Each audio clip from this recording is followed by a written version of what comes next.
जी कहिए, किससे मिलना है? रोनी साहब को बोलो सीआईडी वाले आए। ठीक है। सोमवार की रात को विवेक का खून हो गया और हमें तुम पे शक है। क्या बकवास कर रहे हैं आप? भला मैं विवेक का खून क्यों करने लगा? अब इस क्यों का जवाब तो तुम्हें ही देना पड़ेगा।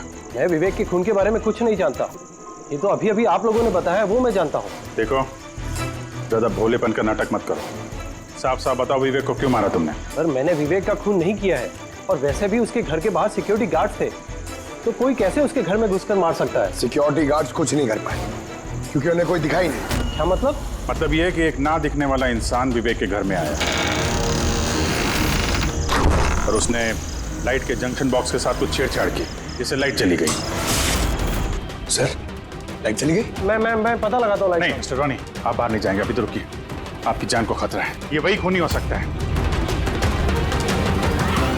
सिक्योरिटी! रॉनी, आप हिलना मत। जी, सिक्योरिटी!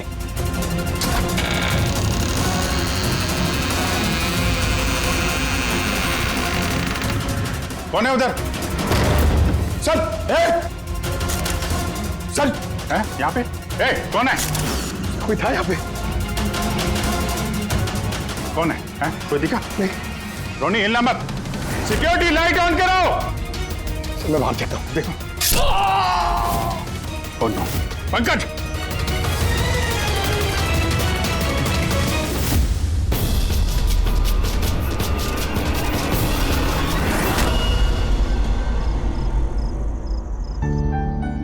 वीना, आज दिन भर सिर्फ काम काम और काम ही रहा है।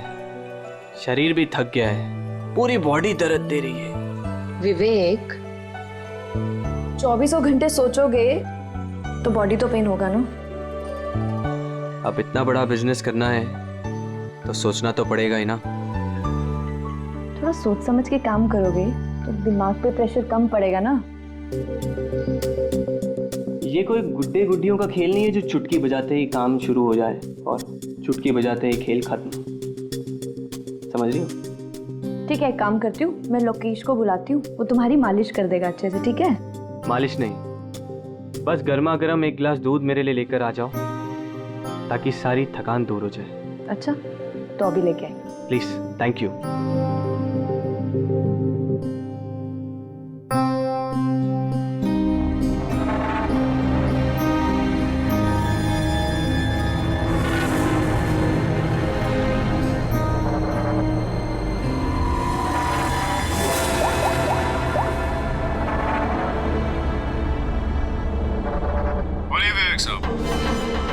सब ठीक ठाक है? हाँ साहब, सब ठीक है, एकदम ट्रैक पे है। काम हो जाएगा ना? आपको जुबान दिया साहब, काम हो जाएगा। जो भी तुम्हें सही लगे वो सब करो, तुम्हें पूरी छूट है, मगर उसको फिक्स कर दो। आप चिंता मत करो साहब, वो तैयार हो जाएगा। उसको तैयार करना मेरे बाएं हाथ का काम है। गुड।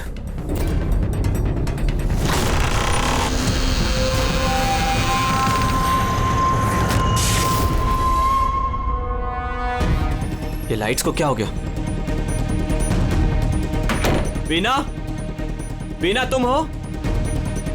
वीना, तुम बोलती क्यों नहीं? ये लाइट्स कैसे चली गई?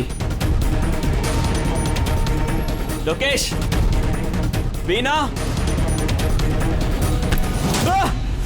कौन है? कौन है यहाँ पे? वीना, मजाक मत करो। देखो, देखो, मैं अंधेरे से नहीं डरता। विवेक साहब! विवेक साहब! विवेक साहब! लोकेश! वीना! लोकेश, जल्दी आओ, कोई है कमरे में। विवेक साहब! विवेक साहब, दरवाजा खोलिए! विवेक साहब! क्या हुआ साहब?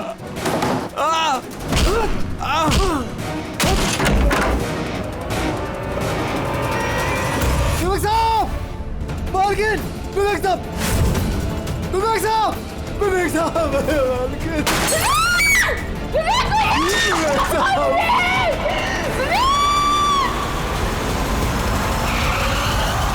कई बार चाकू से वार किया है। ये देखिए, कटने का और चाकू घोंपने का निशान है। लगता है कि ये घाव चाकू के नहीं है।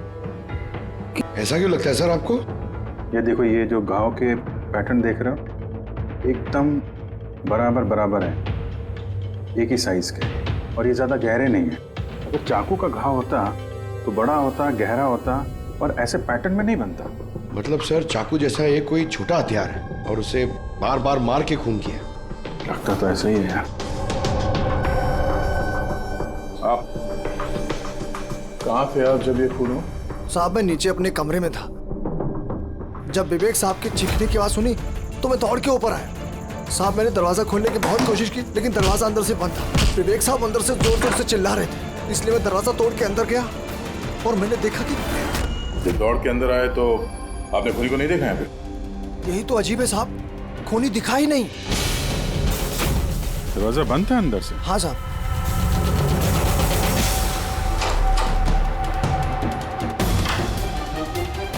तुम अंदर आए तो यहाँ पे लाइट थी? साहब उस वक्त लाइट नहीं थी। जब मैं दरवाजा खोल के अंदर आया तो लाइट आ गई। कमाल है सर, ये कैसा खूनी है जो लाइट में भी नहीं दिखा? कहीं ये आत्मा?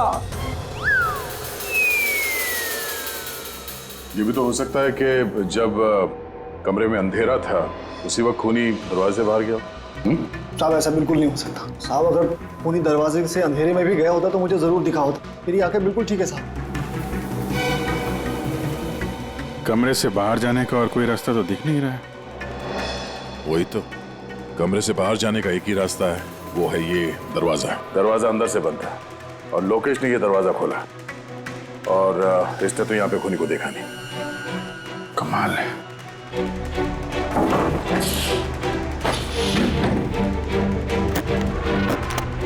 क्योंकि अंदर से बंद है, यहाँ से तो खूनी आ नहीं सकता। तो खूनी अंदर कैसे आया? और फिर बाहर जाते हुए किसी को दिखा नहीं?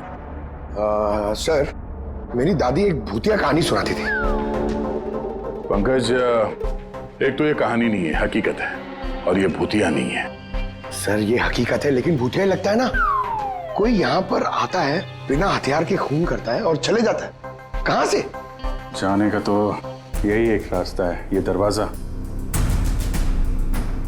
लेकिन सर बीना तो सीढ़ियों से ऊपर आ रही थी और अगर खूनी यहाँ से जाता तो उसे दिखता जरूर।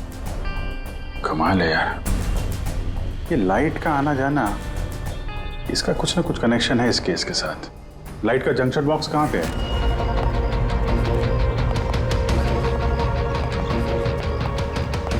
सर यही जंक्शन बॉक्स है।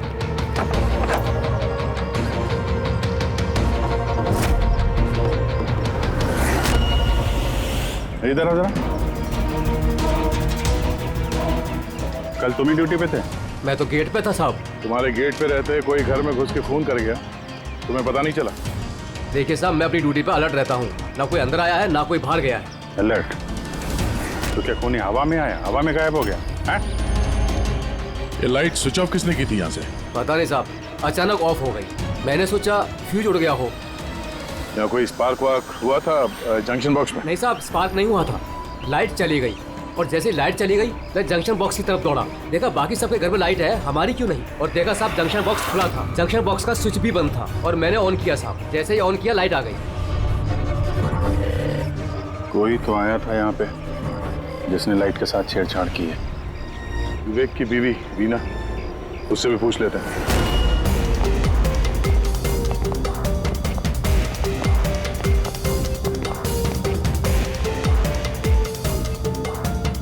वीना जी, हमें मालूम है ये बड़ा मुश्किल समय है आपके लिए, पर हम लोग भी थोड़े हैरान हैं कि यहाँ पे सबके रहते हुए विवेक का खून हो जाता है और किसी ने भी खूनी को देखा नहीं। सर इस बात का जवाब मेरे पास भी नहीं है। मैं खुद हैरान हूँ, खूनी कहाँ से हवा बनकर आया और कहाँ चला गया। मैं मेरे बच्चों को क्या जवाब दूंगी सर, उन पर क्या बीतेगी? हिम्मत रखो, समय के साथ साथ बच्चे भी समझ जाएंगे। आप कौन है? सर मैं विवेक का बिजनेस पार्टनर हूँ। मेरा नाम राकेश है और मैं अभी जापान से लौटा हूँ। किस सिलसिले में जापान गया था? सर एक बिजनेस के मामले में गया था। क्या बिजनेस क्या करते हैं? सर विवेक और राकेश एक जापान में ऑयल बेसिन का बिजनेस शुरू कर रहे थे। जापान की सी में जॉइंट वेंचर था इंडिया और जापान में। दोस्त तो गया ही, पता नहीं अब इस कंपनी का क्या होगा। विवेक की किसी से कोई दुश्मनी थी क्या, या आजकल कुछ स्ट्रेस में हो कोई धमकी भरे फोन, ऐसा कुछ? नहीं सर, कभी किसी की धमकी या फिर कुछ ऐसा उन्होंने नहीं बताया, लेकिन वो जापान की डील को लेकर काफी टेंशन में रहते थे। किस तरह की टेंशन? डील होगी भी या नहीं। लेकिन सर एक बात और थी। क्या? सर कुछ दिन पहले विवेक एक बहुत अजीब आदमी से मिले थे। अरे आप चिंता मत करो, आपने मुझ पर भरोसा किया, अपना वादा पूरा किया, अब मैं भी आपका वादा पूरा करूंगा। पुलिस को भनक भी नहीं होनी चाहिए। साहब पप्पन नाम है मेरा, मुझ पे भरोसा है ना? विश्वास है इसलिए काम दिया है तुम्हें। बस अब पप्पन का कमाल देखो। पप्पन? देखिए, जैसा आपने बताया उससे तो यही लगता है कि ये पप्पन कोई पुराना मुजरिम है और हर मुजरिम का रिकॉर्ड है हमारे पास। आप उसकी फोटो देखेंगे तो पहचान लेंगे? जी सर। ठीक है, फिर तो जल्दी इस पप्पन का पता चल जाएगा और उसने क्या किया था वो भी। आप लोगों का शक एकदम सही है बॉस, ये खून चाकू से नहीं हुआ।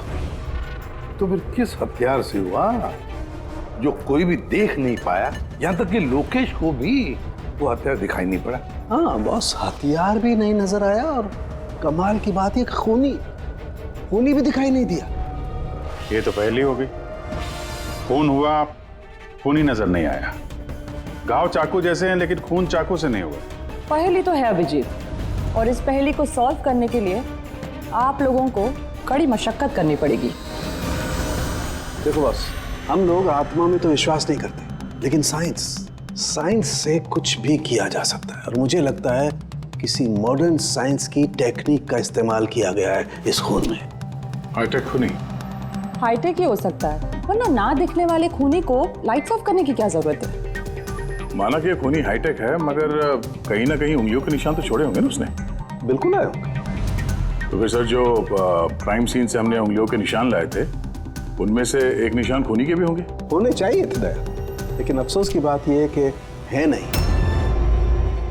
आप लोग जो भी फिंगरप्रिंट्स लेके आए उसमें सिर्फ विवेक और उसकी पत्नी के फिंगरप्रिंट्स हैं जो एकदम क्लियर है। बाकी के फिंगरप्रिंट्स एकदम स्मस्ट हैं, सब मिल गए हैं। ऐसा लगता है जैसे किसी ने ग्लव्स पहन करके दरवाजा खोला और बंद किया। प्लानिंग के साथ खून किया गया है ताकि सबूत ही ना मिले। काम करते हैं, इस विवेक के घर में जितने भी लोग हैं उन सब से अलग अलग स्टेटमेंट लेते हैं, सबसे पूछताछ करते हैं कि उस रात हुआ क्या था। खूनी ने अंधेरे का फायदा उठाया है, अब हम भी अंधेरे में निशाना लगाएंगे। सर, जब ये खून हो रहा होगा तो वो खूनी अंदर ही होगा सर। जैसे ही बीना बाहर गई उसने खून कर दिया। ये थ्योरी हो सकती है पंकज, अगर लाइट नहीं गई होती तो फिर सब दो खूनी होंगे, एक लाइट ऑपरेट कर रहा होगा और अंदर खून कर रहा होगा। मगर जिसने लाइट ऑफ करी वो कहाँ था? वहां पे तो गार्ड खड़ा था, उसने बोला ना उसने किसी को अंदर आते देखा ना कोई बाहर गया। सर लेकिन जब वीना बाहर गई थी तो उसने दरवाजा खुला हुआ देखा था सर, तो हो सकता है कि दरवाजे के ऊपर उसकी उंगली के निशान हो। खूनी यहाँ भी चालाक निकला। चाणक्य साहब ने बताया ना, यहाँ कमरे के अंदर हमें एक भी फिंगरप्रिंट्स नहीं मिले, एक भी। उसने हैंड ग्लव्स पहने होंगे सर, इसलिए शायद नहीं मिले। हैंड ग्लव्स तो पहने ही होंगे। विवेक की बॉडी यहाँ पड़ी थी, मतलब यहाँ कहीं खड़ा होगा। 1 मिनट यहाँ खड़े होना जरा पंकज। खूनी जब अंदर आया तो दरवाजा खुला हुआ था। जैसे ही लाइट गई खूनी अंदर आया, उसने दरवाजा बंद किया, अंधेरे में उसने विवेक का खून कर दिया। क्योंकि जब लोकेश आया था तो ये दरवाजा अंदर से बंद था। हाँ सर, खूनी अंदर ही होगा सर। करेक्ट। और जैसे ही लोकेश दरवाजा खोल के आया, खूनी चुपके से यहाँ से निकल गया। लेकिन अगर खूनी यहाँ से गया है तो लोकेश तो यहीं कहीं खड़ा था, उसे तो दिखना चाहिए था ना खूनी। लोकेश का कहना है उसने सिर्फ यहाँ पे विवेक की बॉडी देखी थी, खूनी उसे नजर नहीं आया। सर ये लोकेशन है, ये झूठ बोल रहा है सर। लगता तो नहीं है, इंटरोगेशन में अच्छे अच्छे झूठ बोलने वाले ना लड़खड़ाने लगते हैं, उनकी जबान कांपने लगती है। ऐसा लगता नहीं है वो झूठ बोल रहा है। तो फिर कौन है ये आदमी? वीना ने उसे महसूस किया, लोकेश ने उसे महसूस किया, लेकिन देखा नहीं।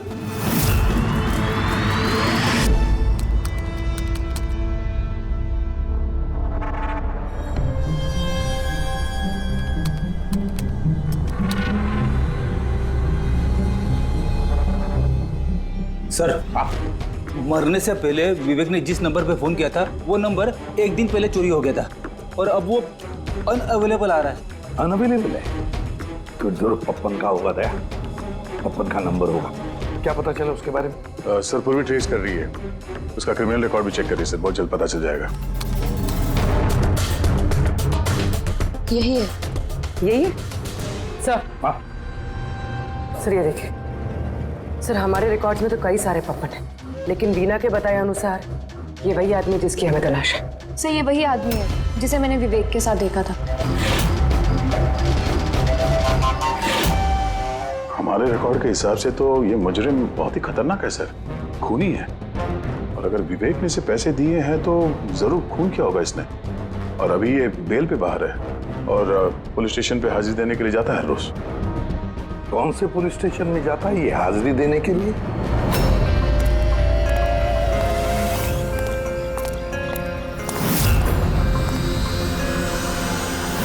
सर यहां से पास हो गया। सब्जी ले लो भाई, सब्जी ले लो, सब्जी ले लो। सर, पप्पन यहाँ से निकल गया। ले भैया, तेरा ठेला संभाल ले। उसको उधर ही रोक के रख, चाहे वो रोए या हंसे, तुम उसकी चिंता मत कर। जब तक वो हमारे पास है, बाजी हमारे हाथ में है। तुम लोग मेरा इंतजार करो और कुछ भी गड़बड़ हुआ ना, तुम में से किसी को नहीं छोड़ूंगा मैं। ये चिड़ी का गुलाम तुम्हारी तरफ गया था, देखना जरा।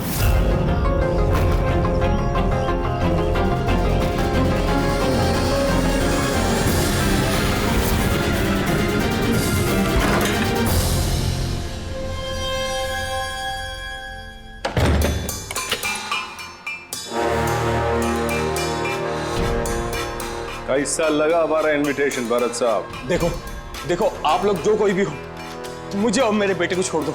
मैं आप लोगों से रहम की भीख मांगता हूँ। रहम। Okay fine. एक काम करो, मुझे तुम यहाँ पर रोक लो, लेकिन मेरे बेटे को छोड़ दो। मुझे ना तो तुम चाहिए ना तुम्हारा बेटा। मैं चाहता हूं कि तुम विवेक सर की बिड पास करो। विवेक सर खुश तो मैं खुश। ये पॉसिबल नहीं है। मैं इंडियन मिनिस्ट्री में एक एम्प्लॉय हूँ। माना कि सारे कॉन्ट्रैक्ट मेरे जरिए पास होते, लेकिन मैं ऐसे ही किसी कंपनी का कॉन्ट्रैक्ट कैसे पास करवा दूं सर?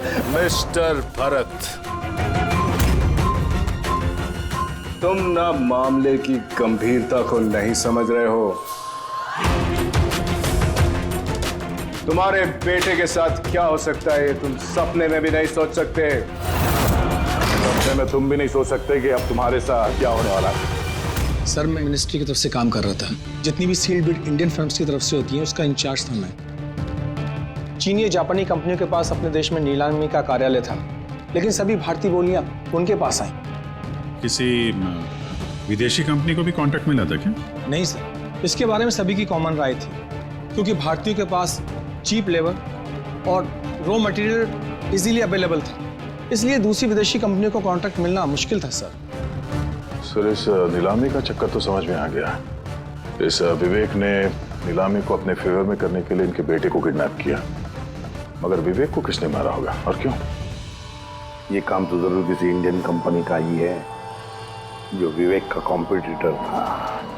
इसी चक्कर में हुआ ये सर। वो लिस्ट लाए ना आप, जो विवेक के अलावा इंडियन बिडर्स थे? ये सर, जैसा आपने कहा था आपके अकॉर्डिंग ये मैंने लिस्ट तैयार की है। Thank you.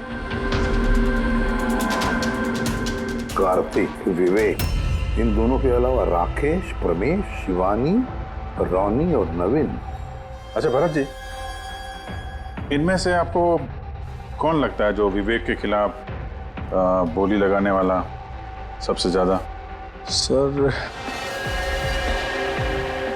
यानी ऐसा कोई आदमी जो विवेक के ये बिड जीतने से दुखी हो या फिर उसे कोई नुकसान हो? सर ऐसे तो दो लोग हो सकते हैं। रोनी और नवीन।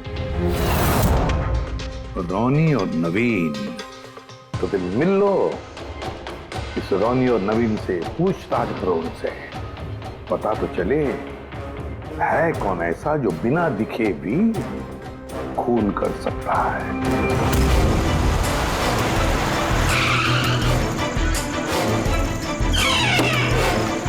जी कहिए, किससे मिलना है? रोनी साहब को बोलो सीआईडी वाले आए।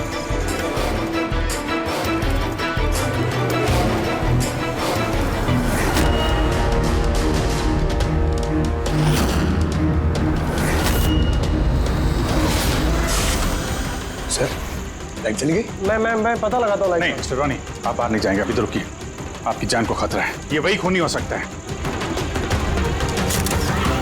सिक्योरिटी!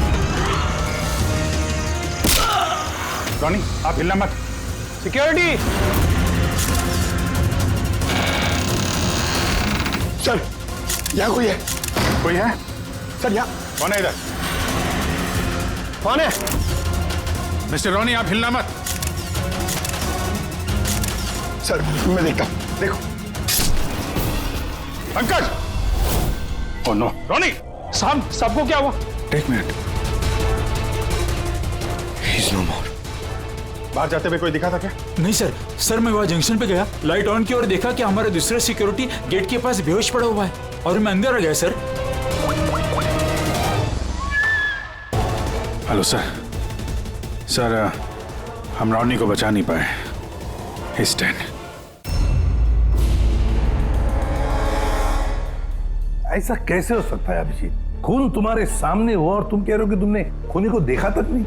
हाँ सर, पहले तो हम सुनी सुनाई बातों पे यकीन कर रहे थे, पर यहाँ तो हम लोग वहाँ मौजूद थे सर, कोई नहीं दिखा। मतलब विवेक के खून की जैसा? हाँ सर। ये किस तरह का खूनी है सर, जो है मगर दिखाई नहीं देता? वही तो, पर इतना पक्का है कि मैंने वहाँ पे कुछ शैडो जैसी देखी थी, कुछ अजीब सी, एक्सप्लेन करना मुश्किल हो रहा है मगर। सारुण के यार, फोटो से कुछ पता चल रहा है तुझे? बॉस लगा हुआ तो हूँ, शायद कुछ हाथ लग जाए, लेकिन एक बात पक्की है, ये खून भी वैसे ही हुआ है जैसे इससे पहले को खून हुआ है।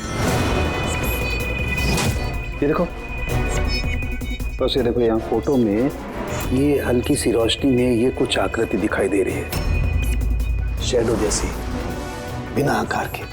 ये क्या है, ये समझ में नहीं आ रहा है। सालू के साथ मैं पहले से कह रहा था, ये जरूर कोई आत्मा है। सर वो जो कोई भी था, मैंने उसे महसूस किया था सर, मैंने उसे पकड़ने की कोशिश की लेकिन वो हाथ में ही नहीं आया। देखो यार, ये आत्मा कुछ नहीं होता। बॉस ये क्या है, ये अभी तक पता नहीं लगा पाया।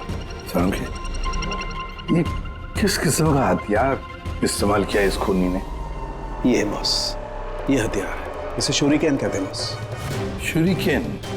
तो इस तरह का हथियार तो मैंने मार्शल आर्ट्स वाली फिल्मों में देखा है। अरे इसे तो वो निंजाज यूज करते हैं, वो निंजा। सर ये जापानीज हथियार है, निंजाज स्टाइल के हथियार इस्तेमाल करते हैं। जापान निंजा, और ये ऑक्शन भी जापान में होने वाला है सर, तो कहीं इन सबका कनेक्शन जापान से तो नहीं? बिल्कुल है, जापान से कनेक्शन है। इस राकेश से मिलना पड़ेगा, वही गया था ना जापान किसी डील के बारे में बात करने। राकेश तुम विवेक के पार्टनर हो, है ना? तो तुम तो जरूर जानते होंगे कि विवेक ने बिड हासिल करने के लिए पप्पन नाम के किसी गुंडे को हायर किया था, भरत के बेटे को किडनैप करने के लिए, है ना? नहीं सर, इसके बारे में मुझे कुछ भी मालूम नहीं। अरे ऐसा कैसे हो सकता है, इतनी बड़ी बात और पार्टनर को पता नहीं? सर वो मुझसे काफ़ी बातें छुपाता था, इसलिए बिजनेस में भी लॉस हो रहा था। वो इतना बेताब रहता था कि लॉस कवर करने के लिए वो क्या क्या करता था और कहाँ कहाँ जाता था मुझे बिल्कुल मालूम नहीं है। अच्छा, वैसे आप जापान गए थे ना विवेक के खून से पहले? हाँ गया था। क्या करने गए थे आप? ऑलरेडी प्रोजेक्ट का मामला था, इसके लिए मैं जापान गया था, मगर विवेक यहीं से सारे ऑपरेशन हैंडल कर रहा था। ऑयल का प्रोजेक्ट?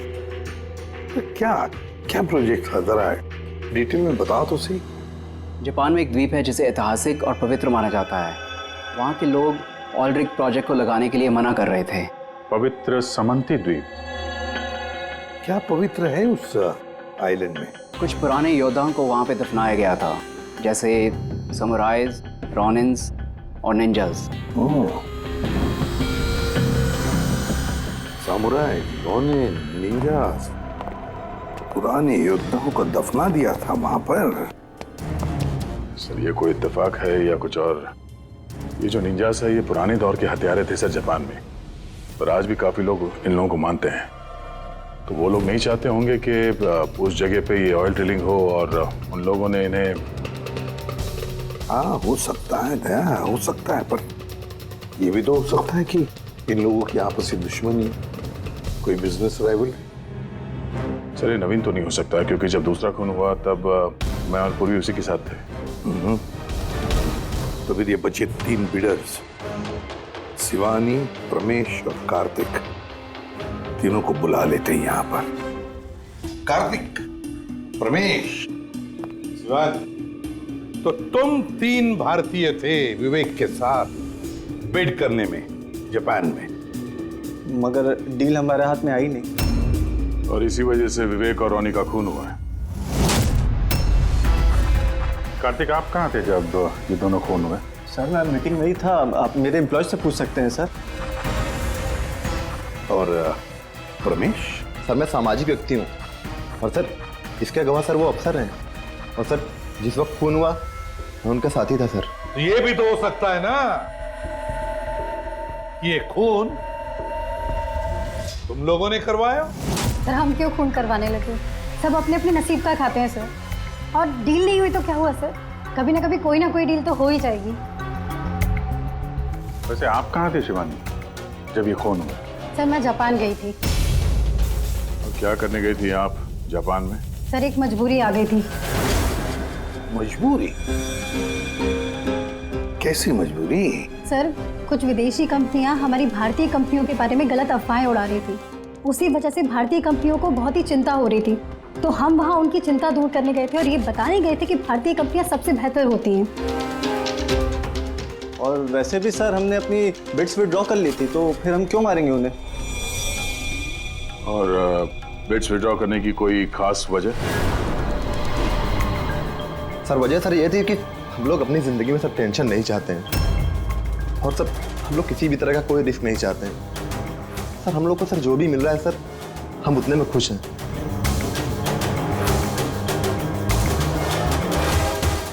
सर अब तो ये नवीन ही बचा, इसने तो बिड भी वापस नहीं लिया। तो कहीं नवीन ने तो नहीं ये सब किया?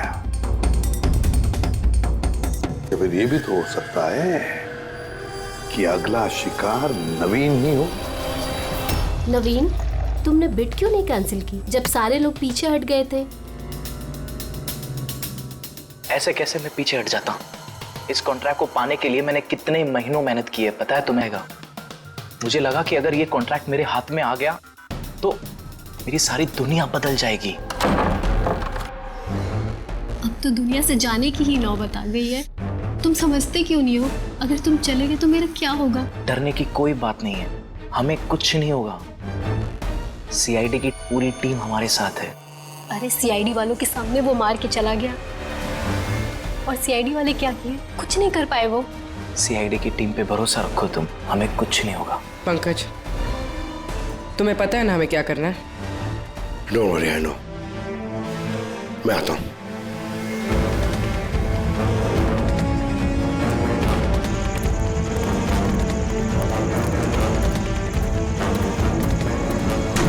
ये है वो जंक्शन बॉक्स जिसकी वजह से सारा पंगा हो रहा है। मैं देखता हूं ये कौन है। ये जगह सही है।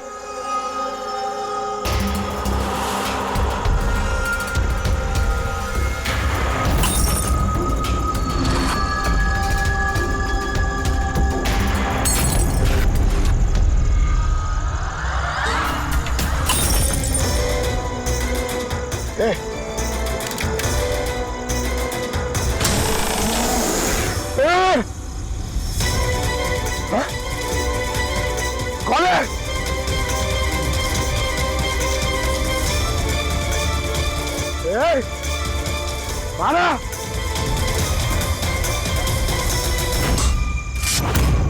नवीन, ये लाइट को क्या हो गया? अरे कुछ नहीं हुआ। नहीं नहीं, वो आ गया है। कुछ नहीं होगा, कुछ नहीं होगा आपको, प्लीज रिलैक्स हो जाइए।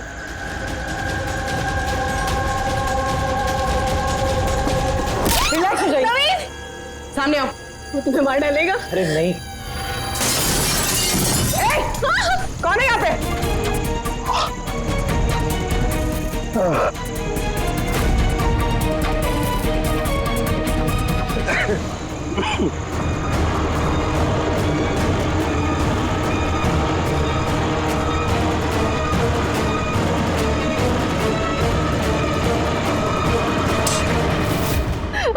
आप लोग ठीक है? हाँ?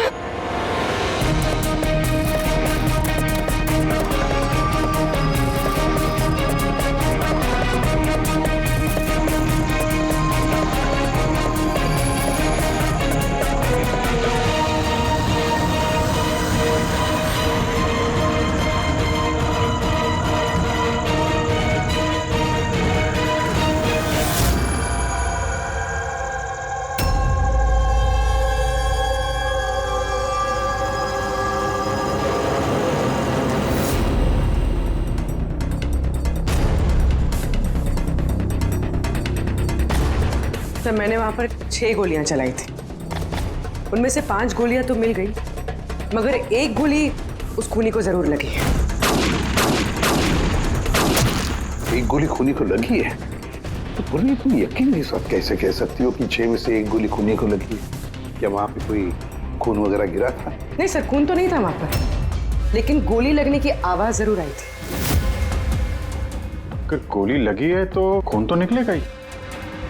घर के अंदर ना सही तो घर के बाहर कहीं मिला? नहीं सर, हमने अच्छे से चेक किया था, वहां पर खून था ही नहीं। हो सकता है सर खूनी ने बुलेट प्रूफ वेस्ट पहन रखी हो। और सर, ये भी तो हो सकता है कि ये काला कपड़ा उस बुलेट प्रूफ वेस्ट का टुकड़ा हो। सर के इस काले कपड़े के टुकड़े से कुछ पता चल रहा है तुझे? नहीं बॉस, इस कपड़े पर से भी खून के ट्रेसेस तो नहीं मिले। खून के अलावा कुछ मिला तुझे? हाँ, ये कपड़ा इतना काला है कि विश्वास नहीं होता है। इस पर से कोई भी रिफ्लेक्शन हो ही नहीं सकता है। रिफ्लेक्शन नहीं हो सकता? मतलब ये फ्रेडी कि जब आप किसी भी चीज पर लाइट डालते हैं तो वो लाइट थोड़ी सी रिफ्लेक्ट होके आपकी आंखों में आती है। इसी से पता चलता है कि वो क्या चीज है, उसका कलर क्या है, ये सब कुछ। लेकिन इस कपड़े पर अगर आप लाइट डालेंगे तो रिफ्लेक्ट होगी ही नहीं। इस कपड़े पे लाइट मारेंगे तो ये कपड़ा दिखेगा नहीं ना। मैं दिखाता हूं, ये देखो, ये यहां पर ये लाइट है। अब हम इसे ट्रैवल करते हैं इस कपड़े पर, और ये देखो लाइट गायब। माय गॉड, मतलब इस कपड़े ने सारी की सारी लाइट एब्जॉर्ब कर ली। और ये देखो, कपड़े से बाहर आए तो फिर से लाइट दिखाई देना शुरू हो गई। अजीब कपड़ा है, पूरी लाइट एब्जॉर्ब कर लेता है। पता ही नहीं चल रहा था कपड़ा है कि नहीं। एक साउंड के नवीन की जान को खतरा है, जो भी है जल्दी बता दे। बॉस, मैं जानता हूं कि ये क्या है और खून कैसे हुआ है।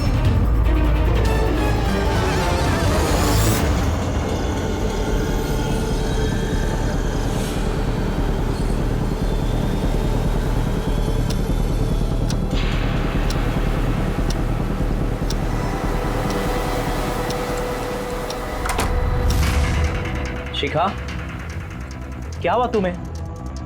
क्यों इतनी परेशान लग रही हो? हमें कुछ नहीं होगा, रिलैक्स हो जाओ। कैसे रिलैक्स हो जाओ? तुम्हें कुछ हो गया तो? अरे शिखा, मैंने बोला हमें कुछ नहीं होगा। नवीन, ये लाइट कैसे चली गई? अरे नवीन, वो आ गया है। कोई नहीं वो तुम्हें मार डालेगा।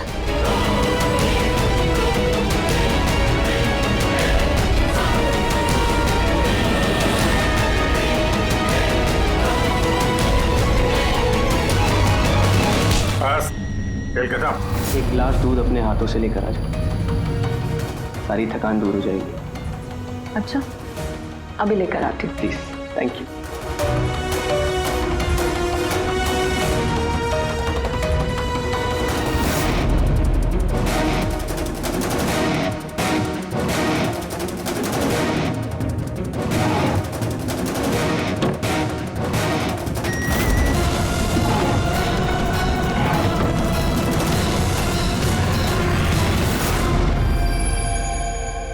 मैंने सोचा नहीं था कि कोई मुझे भी पकड़ सकेगा।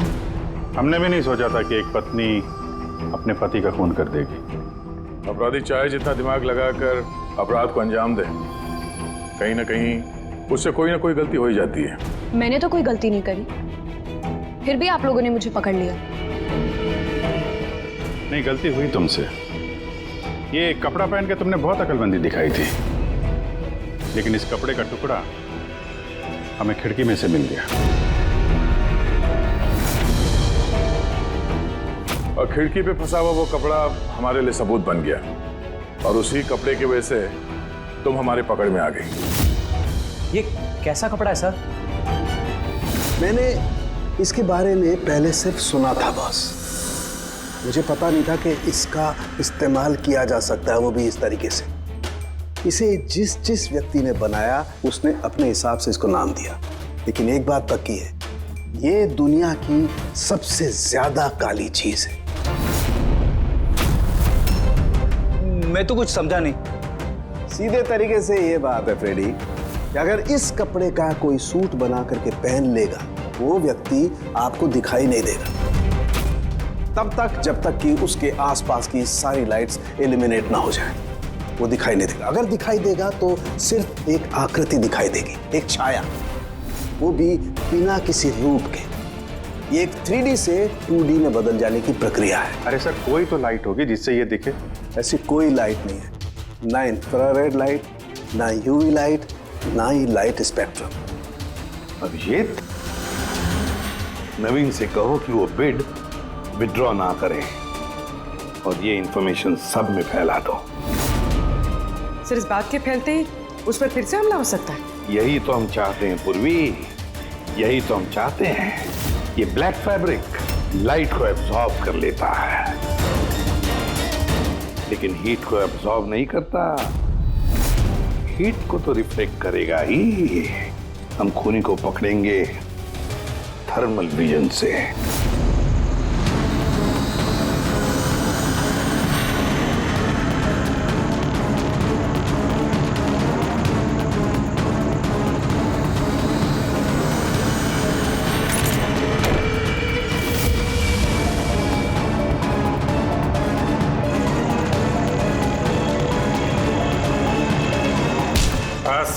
खेल खत्म। किस तरह से इस काली ड्रेस की वजह से तुम्हारा खेल खत्म हो गया? हाँ? अब जल्दी से बताओ, अपने पति का खून क्यों किया तुमने? नफरत थी मुझे उससे। उसकी बीवी कहलाते हुए भी मुझे शर्म आती थी। क्यों? ऐसा क्या करता था वो कि तुम्हें इतनी नफरत थी? ये जो बिजनेस था मेरे पापा ने उसे दिया था। इतना बड़ा एम्पायर खड़ा करके दिया उसे, और वो उसे मिट्टी में मिलाने की कोशिश कर रहा था। गुंडों के बदौलत कॉन्ट्रैक्ट लेता था। तुम्हारा मतलब है कि वो खुद अपना बिजनेस खराब कर रहा था? कर नहीं रहा था, कर दिया था।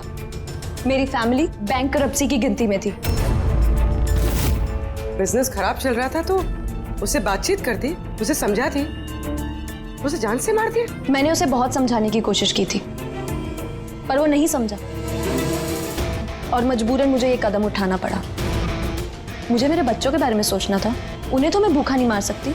तो इसलिए सारा बिजनेस तुमने अपने हाथ में ले लिया? हाँ, मैंने जापान की एक कंपनी को अप्रोच किया था छिपकर। छोटे छोटे कॉन्ट्रैक्ट और पैसों के बदले मैंने तय किया कि भारतीय कंपनी कॉन्ट्रैक्ट पर कोई बोली ना लगा सके, और इसीलिए मैंने सभी बोली लगाने वालों को मारने का प्लान किया। और उन्हें मारने के लिए ऐसे हथियार का इस्तेमाल किया जो निंजास इस्तेमाल करते हैं? हाँ? हाँ। क्या मिला ये सब करके? जेल। जिन बच्चों के लिए तुमने गुनाह का रास्ता अपनाया, अब वो बेचारे अनाथ हो जाएंगे।